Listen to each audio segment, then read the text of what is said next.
Press the bell icon on the YouTube app and never miss another update.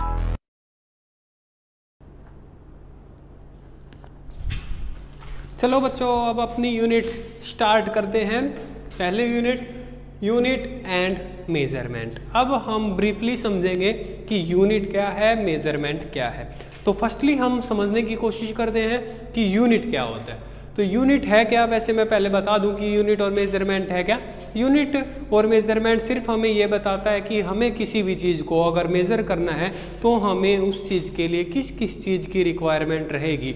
इन सभी चीज़ों की study ही हमारी कहलाएगी यूनिट एंड मेजरमेंट। तो फर्स्टली हम पढ़ते हैं कि यूनिट क्या होती है। तो यूनिट क्या होती है, amount of any physical quantity.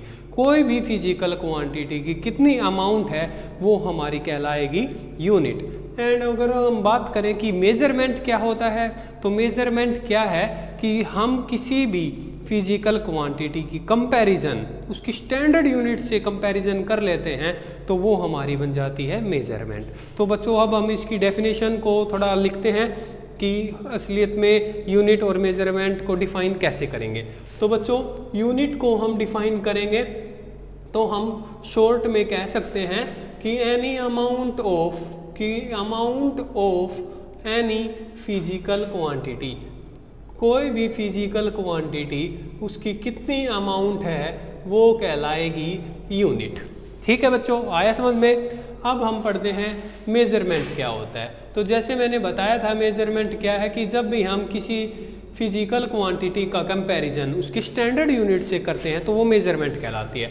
तो अगर हमें इसकी डेफिनेशन लिखनी हो तो कैसे लिखेंगे कि comparison between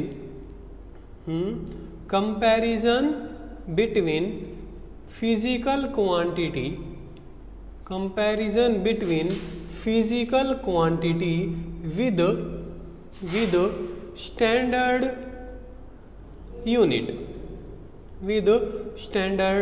unit is called measurement. आया बच्चों समझ में। इन दोनों को कहते हैं यूनिट एंड मेजरमेंट और यही हमारी यूनिट है। तो बच्चों, अब हम पढ़ते हैं कि यूनिट एक्चुअली कितने टाइप की है, क्या इसकी नीड रही हमारी इस यूनिट में आने की, तो हम उसको समझते हैं। तो बच्चों देखो, अगर हमें किसी भी चीज़ को मापना है तो किसी न किसी चीज़ की ज़रूरत चाहिएगी। जैसे कि मैं कहूँ कि आपके अंदर कितना वेट है, तो जाहिर सी बात आप वेटिंग मशीन के ऊपर जाके खड़े हो जाते हैं और वहाँ से आप देख के बता देते हैं कि हमारा वज़न 50 kg है या 60 kg है। मैं कहूँ कि इस पेन की लंबाई कितनी है, तो आप एक रूलर लेंगे और उससे मेज़र करके हमें बता सकते हैं। तो ऐसे ही किसी भी चीज़ को यूनिट में कन्वर्ट करना है तो उसके लिए उसकी कुछ यूनिट्स बना दी गई। जैसे अगर हमें किसी चीज़ को मापना है तो उसके लिए हमने मीटर यूज़ कर लिया, सेंटीमीटर यूज़ कर दिया, मिलीमीटर यूज़ कर दिया। और अगर हमें वेट को मेज़र करना है तो हमें किलोग्राम की ज़रूरत पड़ती है, ग्राम की ज़रूरत पड़ती है। तो इस तरीके से हमें यूनिट्स की ज़रूरत पड़ी। तो ये बच्चों यूनिट्स होती हैं, उनको डिफाइन दो कैटेगरीज में किया गया है। दो तरह की यूनिट्स के अंदर इसको डिफाइन किया गया है। एक यूनिट्स होती हैं जिनका नाम है fundamental units.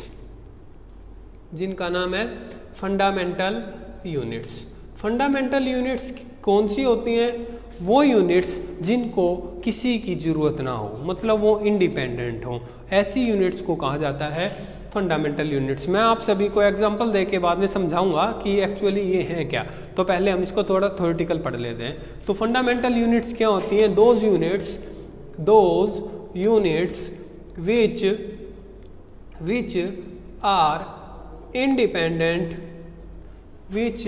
are independent is called fundamental units, जिसे किसी की चीज़ की ज़रूरत नहीं होती। जैसे अगर मेरे को लेंथ में अगर मेरे को मापना है तो मैं उसके लिए मीटर यूज़ कर सकता हूँ, उसके लिए सेंटीमीटर यूज़ कर सकता हूँ, उसके लिए मैं मिलीमीटर यूज़ कर सकता हूँ। इनको किसी अनदर क्वांटिटी यूनिट की ज़रूरत नहीं होती।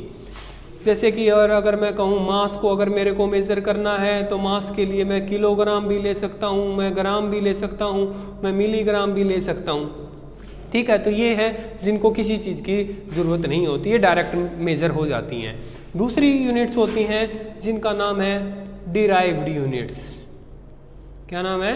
Derived units. क्या होती हैं डिराइव्ड यूनिट्स? वो यूनिट जिनको डिफाइन करने के लिए हमें किसी अनदर क्वांटिटी की जरूरत पड़ेगी, उसको हम कहते हैं डिराइव्ड यूनिट्स। तो those units which derive from fundamental units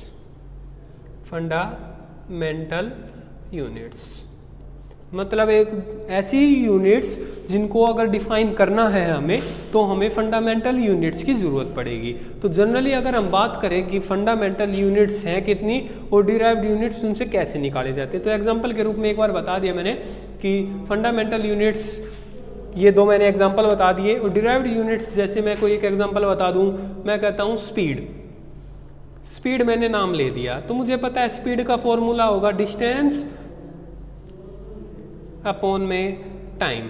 इसका मतलब अगर मेरे को स्पीड मेजर करना है तो मुझे डिस्टेंस की भी ज़रूरत होगी और मुझे टाइम की भी ज़रूरत होगी। कहने का मतलब डिस्टेंस होगी तो वो मीटर में यूज़ होगी और मीटर में हमें मिलेगी फंडामेंटल यूनिट से।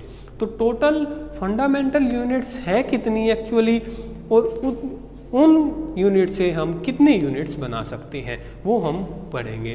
तो बच्चों फंडामेंटल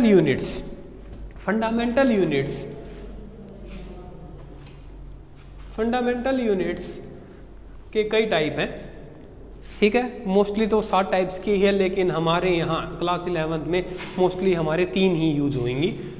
तो जैसे पहली फंडामेंटल यूनिट्स है लेंथ, दूसरी है मास, तीसरी है टाइम।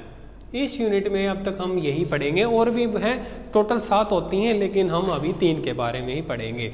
अगली जैसे यूनिट आएगी तब हम आपको बता देंगे कि आप उस वीडियो पे जाएं और आपको पता चल जाएगा। तो हम अभी पहले 3 की बात करते हैं। तो बच्चों हमने पहले 3 के लिए सबसे पहले चूज़ किया लेंथ को।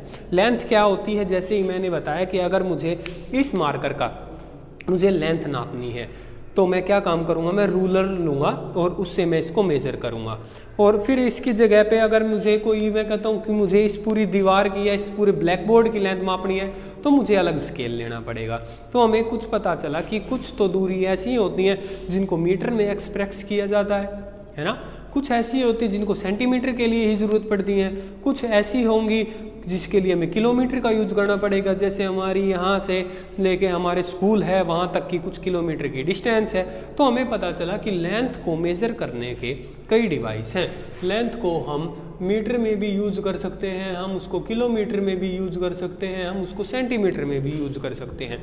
लेकिन ये टोटल लेंथ को मेज़र करने वाली यूनिट है। बाद में हम पढ़ेंगे कि हमें एक्चुअली स्टैंडर्ड यूनिट के अकॉर्डिंग कौन सी लेनी पड़ेगी। तो पहले हम यही पढ़ते हैं कि किस किस में एक्सप्रेस हम कर सकते हैं।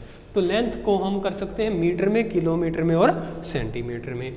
और भी कर सकते हैं हम मिलीमीटर में भी कर सकते हैं। तो हम उनको नहीं पढ़ रहे, हम सिर्फ ब्रीफली नहीं जा रहे, सिर्फ यही बता रहे हैं। ऐसे ही अगर हमें मास को मेज़र करना है तो मास को मेज़र करने के लिए हम क्या काम करते हैं, कुछ चीज़ें ऐसी हैं जिनको ग्राम में तोला जा सकता है। जैसे सोना चांदी वाले के पास जाते हैं तो वो ग्राम में हमें देता है। किलोग्राम में अगर हम वेट की बात करें तो किलोग्राम में भी यूज़ कर लेते हैं। तो ऐसे ही मास को हम किलोग्राम में भी यूज़ कर सकते हैं, ग्राम में भी यूज़ कर सकते हैं, मिलीग्राम में भी यूज़ कर सकते हैं। इसी तरीके से बचा अब टाइम मतलब समय को भी हम यूज कर सकते हैं, सेकंड में भी यूज कर सकते हैं, मिली सेकंड में भी यूज कर सकते हैं हम उसको, और हम उसको हावर में भी यूज कर सकते हैं। तो टाइम को हम मिनट्स में भी कर सकते हैं, हम उसको सेकंड में भी कर सकते हैं, हम उसको हावर्स में भी कंप्लीट कर सकते हैं। तो ये हमारी 3 फंडामेंटल यूनिट्स जो हमारे इस यूनिट में बहुत सारी काम आने वाली हैं। तो अब हम देख रहे हैं कि भाई लेंथ को मापने के लिए तो 3 तो ये हो गई, और भी हैं बहुत ज़्यादा। तो क्या किया जाए, है ना। जैसे मैं कहूँ कि भाई इसकी मुझे लेंथ माप के दिखाएं, तो कहता है कोई 15 सेंटीमीटर है, कोई मीटर का स्केल लिया होगा तो वो मुझे कुछ पॉइंटों में बताएगा। तो ऐसा तो दिक्कत आएगी, हमें मीटर से बदलो, फिर उसको सेंटीमीटर में कन्वर्ट करना पड़ेगा। और मान लो कि अगर आपकी कहीं जॉब अगर कहीं दूसरी कंट्रीज़ में लग जाती है तो वहाँ पे आप कौन सी यूज़ करोगे? क्या आप वहाँ अदर कंट्री वाली यूनिट्स यूज़ करोगे या इंडिया वाली कंट्री यूज़ करोगे? तो क्या हुआ कि सभी साइंटिस्टों ने मिलके एक संगठन बनाया, एक यूनियन बनाई और वहाँ से कंक्लूजन निकाल लिया कि हम हर एक यूनिट को मेज़र करने के लिए फिक्स कर देते हैं कि हम हमेशा उन फंडामेंटल यूनिट्स को उसी में मेज़र करेंगे। ठीक है बच्चों, तो फिर क्या हुआ, इन्होंने स्पेसिफिक कर दिया कि ये हर एक कंट्री के लिए बोल दिया जाए कि अगर कोई भी हमारे यहाँ पे काम करेगा या कोई भी किसी अदर कंट्री में जाएगा तो उसके लिए फिक्स कर दिया कि हम लेंथ को मेज़र करेंगे एक फिक्स क्वांटिटी में जिसका नाम है मीटर में। ठीक है बच्चों, तो लेंथ को अगर स्टैंडर्ड इंटरनेशनल यूनिट की अगर बात करें तो हम लेंथ को एक्सप्रेस करेंगे मीटर में। ठीक है बच्चों, तो याद रखना हम स्टैंडर्ड इंटरनेशनल यूनिट की बात कर रहे हैं तो हम लेंथ को यूज करेंगे मीटर में। तो हम बोलेंगे कि लेंथ की एसआई यूनिट है मीटर। कभी भी अब हमारे पास जो भी आगे आएगा तो हम उसको अपना आंसर मीटर में कन्वर्ट करके छोड़ेंगे। किलोमीटर में दिया हुआ होगा तो हम अपना आंसर मीटर में लाके छोड़ेंगे, क्योंकि हमें अपना आंसर स्टैंडर्ड इंटरनेशनल यूनिट में हमें कन्वर्ट करना पड़ेगा, जिसको कहते हैं एसआई यूनिट्स। ठीक है, अच्छा, इसी तरीके से ऐसे ही मास को मेजर करने के लिए किस में कन्वर्ट करें, तो उन्होंने बताया कि मास को आप किलोग्राम में यूज करोगे। अगर आपका आंसर ग्राम में आ जाता है तो आपको उसको किलोग्राम में कन्वर्ट करना पड़ेगा। मतलब हमें अपना आंसर जो मास से रिलेटेड होगा उसको हमें किलोग्राम में कन्वर्ट करना पड़ेगा। आ गया बच्चों समझ में? तो मास को हम कन्वर्ट करेंगे किलोग्राम में, किलोग्राम में। ऐसे ही टाइम आया, अब टाइम को भी मुझे एक्सप्रेस करना पड़ेगा। किस में ले?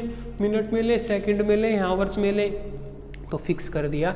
ऐसे ही टाइम का, तो टाइम को उन्होंने फिक्स कर दिया और उन्होंने कहा कि टाइम को आप हमेशा अपना आंसर जो टाइम से रिलेटेड होगा उसका आंसर आप सेकंड में कन्वर्ट करके छोड़ेंगे।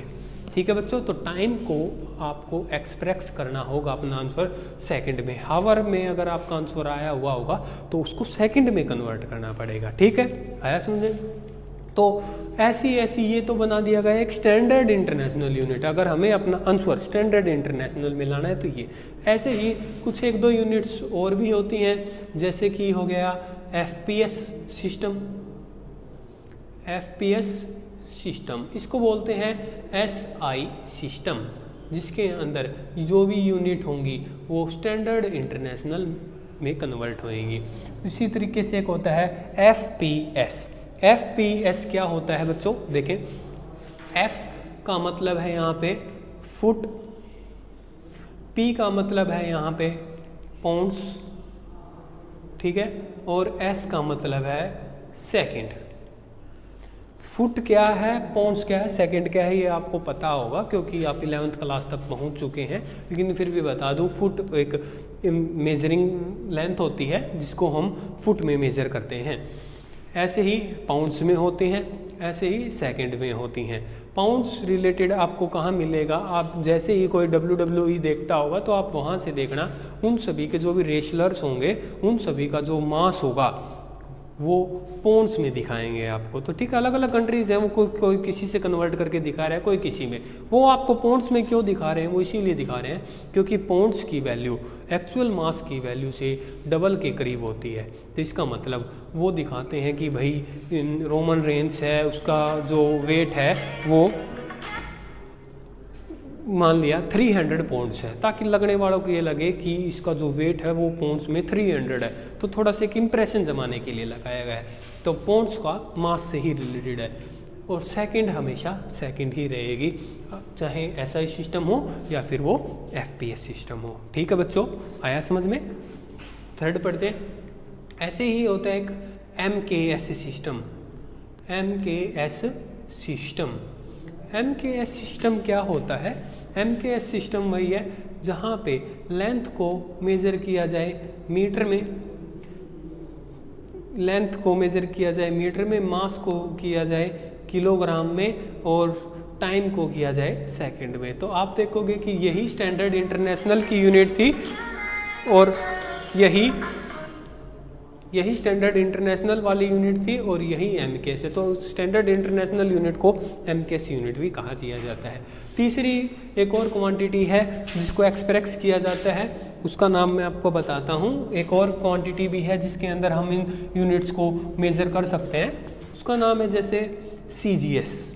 ये वर्ड आपको बहुत मिलेगा क्योंकि क्वांटिटी को मेज़र करने के लिए मोस्टली दो ही यूज़ करेंगे, या तो स्टैंडर्ड इंटरनेशनल यूज़ करेंगे या फिर हम CGS यूनिट यूज़ करेंगे। इसको कहते हैं CGS सिस्टम, कि एक ऐसा सिस्टम जहाँ पे यूनिट्स को CGS में कन्वर्ट किया जाए। CGS का मतलब है C से सेंटीमीटर, मतलब लेंथ को मापा गया है सेंटीमीटर में। G से ग्राम, G से ग्राम, और ग्राम किसकी यूनिट होती है? मास की। हाँ बिल्कुल सही, मास किसकी यूनिट होती है? ग्राम। ठीक है, ऐसे ही S, और S क्या है? सेकंड। तो ऐसा सिस्टम जहाँ पे लेंथ को मेज़र किया जाए सेंटीमीटर में, मास को मेज़र किया जाए ग्राम में और टाइम को मेज़र किया जाए सेकंड में, ऐसे सिस्टम को कहते हैं हम CGS सिस्टम। ठीक है बच्चों, आया समझ में? ऐसे को क्या कहते हैं हम? CGS system. ठीक है बच्चों, अब हम आगे अपना दूसरा टॉपिक शुरू करते हैं, तब तक मैं इसको रब कर लेता हूँ।